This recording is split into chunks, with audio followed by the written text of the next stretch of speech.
बिस्मिल्लाहिर्रहमानिर्रहीम। अस्सलामु अलैकुम वरहमतुल्लाहि वबरकातुहू।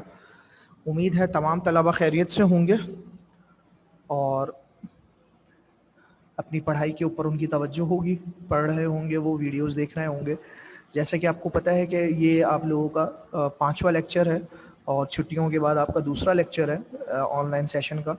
और इसके अंदर हम जो है वो चूँकि एमसीक्यूज़ को डिस्कस कर रहे हैं, तो अभी हम इंशाल्लाह ताला जब तक ये सिलसिला चल रहा है तो हम एमसीक्यूज़ के ऊपर ही ज़रा ज़ोर देंगे, ताकि हमारे जो एमसीक्यूज़ की जो क्यूरीज़ हैं, एमसीक्यूज़ के जो सवालात हैं, एमसीक्यूज़ के अंदर जो मसाइल हैं, वो हमारे जो है वो ज़्यादा से ज़्यादा सॉल्व हो सकें और हम पेपर को अच्छे से अच्छे तरीके से अटेंड कर सकें।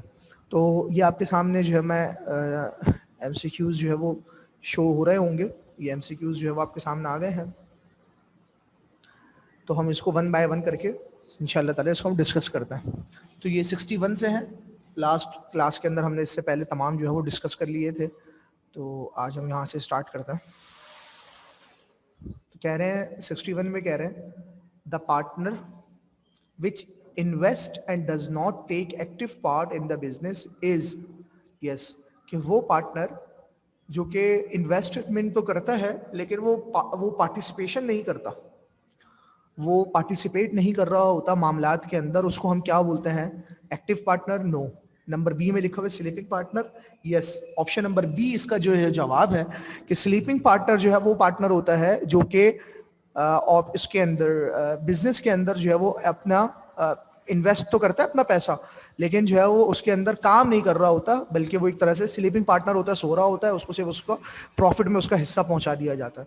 62 पे लिखा हुआ है the trade within territorial boundaries is known as. जी, अब देखें इसके अंदर यहाँ पे क्या लिखा हुआ है कि वो ट्रेड जो कि मुल्क के हुदूद के अंदर हो रही हो। विद इन लिखा हुआ है, विद इन का मतलब होता है अंदर, ठीक है ना। हमारी जो मुल्क की हदें हैं उसके अंदर अगर हम कोई ट्रेड कर रहे हो तो उसको हम क्या बोलते हैं? तो आपको पता है उसको हम होम ट्रेड बोलते हैं। अगर ये लफ्ज यूं लिखा हुआ होता है the trade across territorial boundaries, across का मतलब होता है अपनी हदों से बाहर, यानी कि हमारी जो बाउंड्रीज हैं उससे निकल कर अगर हम जो है वो कोई ट्रेड करें तो वो फॉरेन ट्रेड होती है। लेकिन यहाँ पे विद इन लिखा हुआ है तो विद इन का मतलब होता है कि हम अपने हदों के अंदर, अपनी अपनी बाउंड्रीज के अंदर जो है वो हम ट्रेड कर रहे हैं, तो उसको हम होम ट्रेड बोलते हैं। 63 पे लिखा हुआ है this partner is not eligible to take a part in the management of business. जी, वो पार्टनर जिसको ऊपर यानी कि जो एलिजिबल ही नहीं है, यानी कि जिसको ये हक ही हासिल नहीं है कि वो मैनेजमेंट में हिस्सा ले सके, वो कौन सा पार्टनर होता है? तो आपको पता है कि उस पार्टनर का नाम है नंबर सी, माइनर पार्टनर, यानी कि वो पार्टनर जो कि नाबालिग हो, कम उम्र हो, उस पार्टनर को जो है वो मैनेजमेंट में हिस्सा लेने का हक हासिल नहीं होता। अलबत्ता ये कि वो पार्टनर बन सकता है, पैसे इन्वेस्ट कर सकता है, ये सारी बातें आपके सामने आ चुकी है। Purchasing order of goods from the importer to the exporter is. जी, परचेजिंग ऑर्डर, देखिए जो ऑर्डर आता है इंपोर्टर की तरफ से एक्सपोर्टर को, ऑर्डर यानी कि पहले इंपोर्टर ऑर्डर देगा एक्सपोर्टर को कि भाई मुझे फलाना फलाना फलाना चीजें जो है वो आप मुझे भिजवाएं अपने मुल्क से, तो उस परचेजिंग ऑर्डर को क्या कहा जाता है? उसका दूसरा नाम क्या है? तो dock warrant no, indent yes.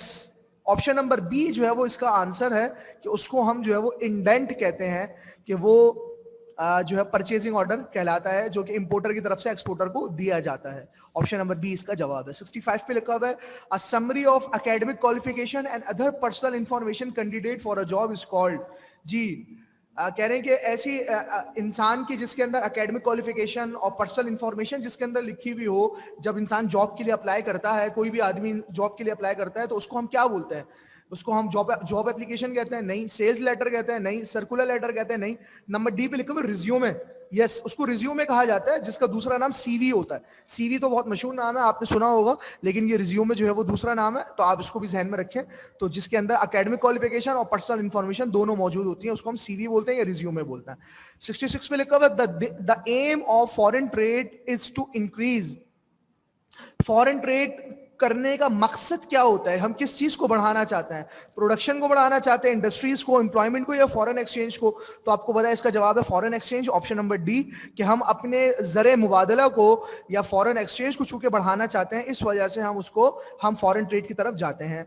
67 पे लिखा हुआ है फेडिलिटी इंश्योरेंस, ये इंश्योरेंस का चैप्टर से, इसको हम जो है वो छोड़ देते हैं। नंबर 68 पे लिखा हुआ है net operating loss, competition and natural calamities R G insurable risk है या अनइंश्योरेबल रिस्क है, ये हम डिफरेंस हम पढ़ चुके हैं कि ऑपरेटिंग लॉस या फिर कंपटीशन या फिर जो नेचुरल जो डिजास्टर्स आता है, यानी कि तूफान आ गया, जलजला आ गया, उसकी वजह से जो नुकसान होता है किसी बिजनेस को, तो क्या वो इंश्योरेंस उसकी हो सकती है? तो इसका जवाब आपको बताया कि ये तीनों चीजें ऐसी हैं जिसकी इंश्योरेंस कंपनी नहीं लेती।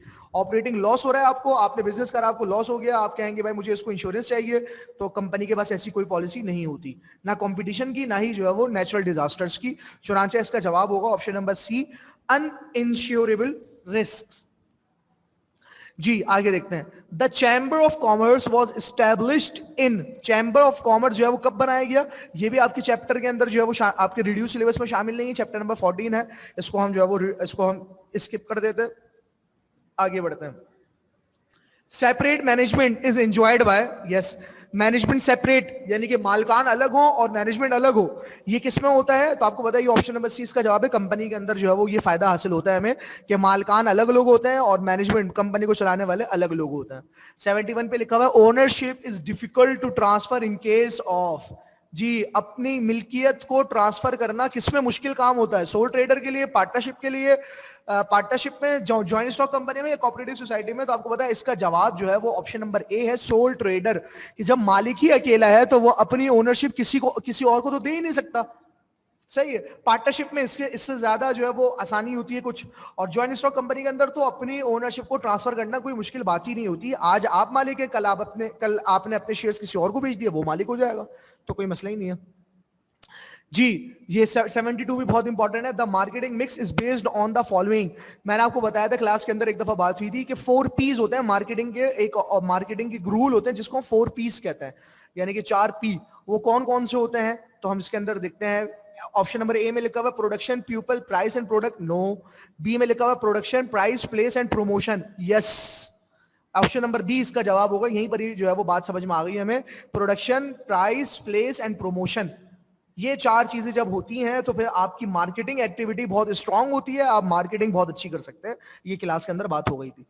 नंबर 73 में लिखा हुआ source of short term finance is, जी इसमें से शॉर्ट टर्म फाइनेंस जो है वो कौन कौन से हैं? IOU ये भी शॉर्ट टर्म है, ओवरड्राफ्ट ये भी शॉर्ट टर्म है, चार्ज अकाउंट ये भी शॉर्ट टर्म है। इसका मतलब ये हुआ कि ऑप्शन नंबर डी इसका जवाब होगा ऑल ऑफ दीज।